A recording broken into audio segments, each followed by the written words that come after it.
Selamat pagi, bertemu lagi bersama kami di program Berkat Pagi. Dan pada pagi hari ini dan pada saat ini kita akan membuka kitab Yeremia ayat yang keempat sampai yang ketujuh.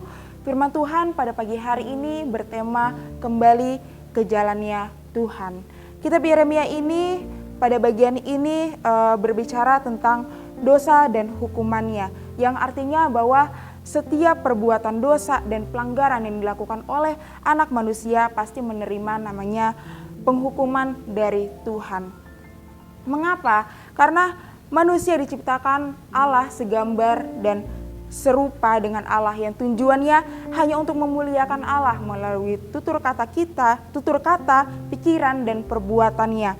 Namun untuk mengetahui sebuah pikiran, perkataan dan perbuatan seseorang dinyatakan dosa atau tidak sesungguhnya hanya dapat diukur dengan firman Tuhan dan bukan yang lain. Nah, mengapa Allah memberi wahyu kitab kunci kepada manusia? Tanpa firman kita tidak bisa perkataan, pikiran, perbuatan-perbuatan apakah yang dikategorikan sebagai dosa atau bukan dosa. Itulah sebabnya Salomo dalam kitab Amsal pasal yang ke-29 atau penuh berkata, bila tidak ada wahyu menjadi liarlah rakyat. Berbahagialah orang yang berpegang pada hukum, demikianlah kehidupan bangsa Israel pada tahun yang ke-13 pemerintahan Raja Yosia tahun 627 sebelum Masehi sampai pembuangan ke Babel tahun 527, sekitar 40 tahun masa pembuangan bangsa Israel, masa-masa yang paling sulit dan berdampak pada hubungan pribadi mereka kepada Tuhan sebagai umat pilihan Allah. Mata Tuhan selalu tertuju pada mereka dan Tuhan Allah mendapati bahwa bangsa Israel telah hidup di dalam dosa dan jauh daripada Tuhan. Sebab Tuhan mendapati mereka telah jatuh dalam dosa, tidak serta-merta membuat Tuhan Allah menyatakan hukuman dan murkanya. Nah, namun oleh karena kasihnya, ia menyatakan dirinya dan akan isi hatinya dia penuh dengan kasih. Nah, melalui Nabi Yeremia agar orang-orang Israel mau kembali kepadanya. Sebagai orang-orang percaya, ketahuilah bahwa mata Tuhan selalu memandang dan mengawasi kita. Nah, dia tahu seberapa dalam kita telah jauh. Dia tahu juga seberapa jauh kita telah meninggalkannya. Namun Yesus tidak menghukum dan tidak memurkai. Dia berkuasa melakukannya, tetapi dia mau agar kita kembali ke jalannya Tuhan, ke jalan yang benar, agar kita bisa kembali ke jalannya Tuhan melalui Nabi Yeremia. Tuhan menyampaikan beberapa petunjuk bagi kita semuanya penting untuk bisa kita lakukan. Yang pertama adalah sadar telah jatuh. Di dalam ayat yang keempat boleh kita baca, demikianlah firman Tuhan, engkau harus mengatakan kepada mereka, beginilah firman Tuhan, apabila orang jatuh, masakan ia tidak bangun kembali? Apabila orang berpaling, masakan ia tidak kembali? Demikianlah firman Tuhan. Ayat ini menerangkan bahwa orang-orang Israel itu harus sadar bahwa mereka telah jatuh dan berpaling darinya. Sebab jika mereka tidak menyadari mereka telah jatuh, sungguh mustahil bagi mereka untuk bisa bangun kembali.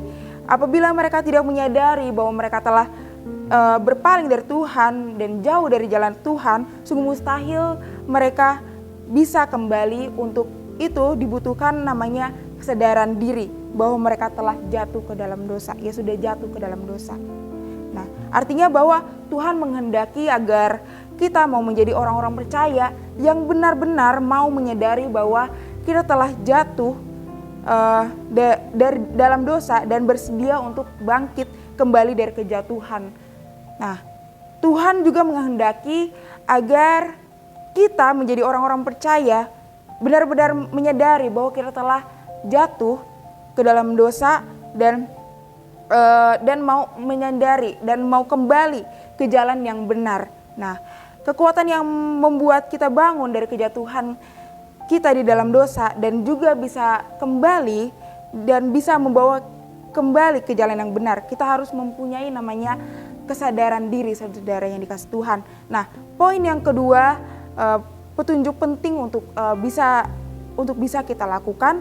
Poin yang kedua adalah tidak mengeraskan hati. Di dalam 1 Korintus 15 ayat 34, boleh kita baca bersama-sama. Sadarlah kembali sebaik-baiknya dan jangan berbuat dosa lagi. Ada di antara kamu yang tidak mengenal Allah. Hal ini kukatakan supaya kamu merasa malu. Nah, kita baca lagi di dalam Yeremia 8 ayat yang kelima. Mengapakah bangsa ini berpaling terus menerus? Mereka berpegang pada tipu, mereka menolak untuk kembali. Tuhan melihat dan Tuhan mempertanyakan sikap hati bangsa Israel yang terus menerus berpegang pada tipu dan menolak untuk kembali. Kesimpulan dari cerminan sikap hati bangsa Israel ini menunjukkan bahwa bangsa Israel sebagai bangsa pilihan Tuhan, namun tetap mengeraskan hati untuk tidak kembali kepada Tuhan. Artinya rahasia di balik keputusan kita untuk bisa kembali ke jalannya yang dikehendaki Tuhan tidak dengan menyadari bahwa kita telah jatuh ke dalam dosa dan tidak berpaling meninggalkan Tuhan, tetapi juga dengan tidak mengeraskan hati kita seperti sabdanya kepada kita sampai saat ini. Jika kita mendengarkan suaranya, janganlah keraskan hati kita, saudara yang dikasihi Tuhan. Di dalam Ibrani 4 ayat yang ke-7, tetapi kita mau memberi hati kita untuk dilembutkan Tuhan agar kita bisa ditaburi benih firman Tuhan bagaikan tanah kering yang merindukan air kebenarannya. Tanpa kelembutan hati sungguh mustahil sungguh mustahil bisa kembali ke jalannya Tuhan. Dan poin yang ketiga yang bisa kita lakukan, mau bertobat. Di dalam ayat yang ke-6, boleh kita baca bersama-sama.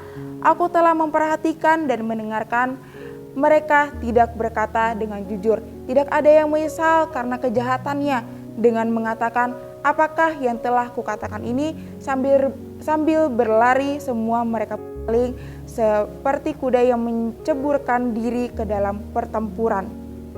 Nah, firman Tuhan ini menegaskan kepada kita semuanya bahwa Tuhan benar-benar hentikan dan mendengar bahwa bangsa Israel tidak ada yang berkata jujur, tidak ada rasa penyesalan karena kejahatan dan dosa yang telah mereka perbuat. Mau menyesali perbuatan dosa dengan bertobat dan kembali ke jalannya Tuhan.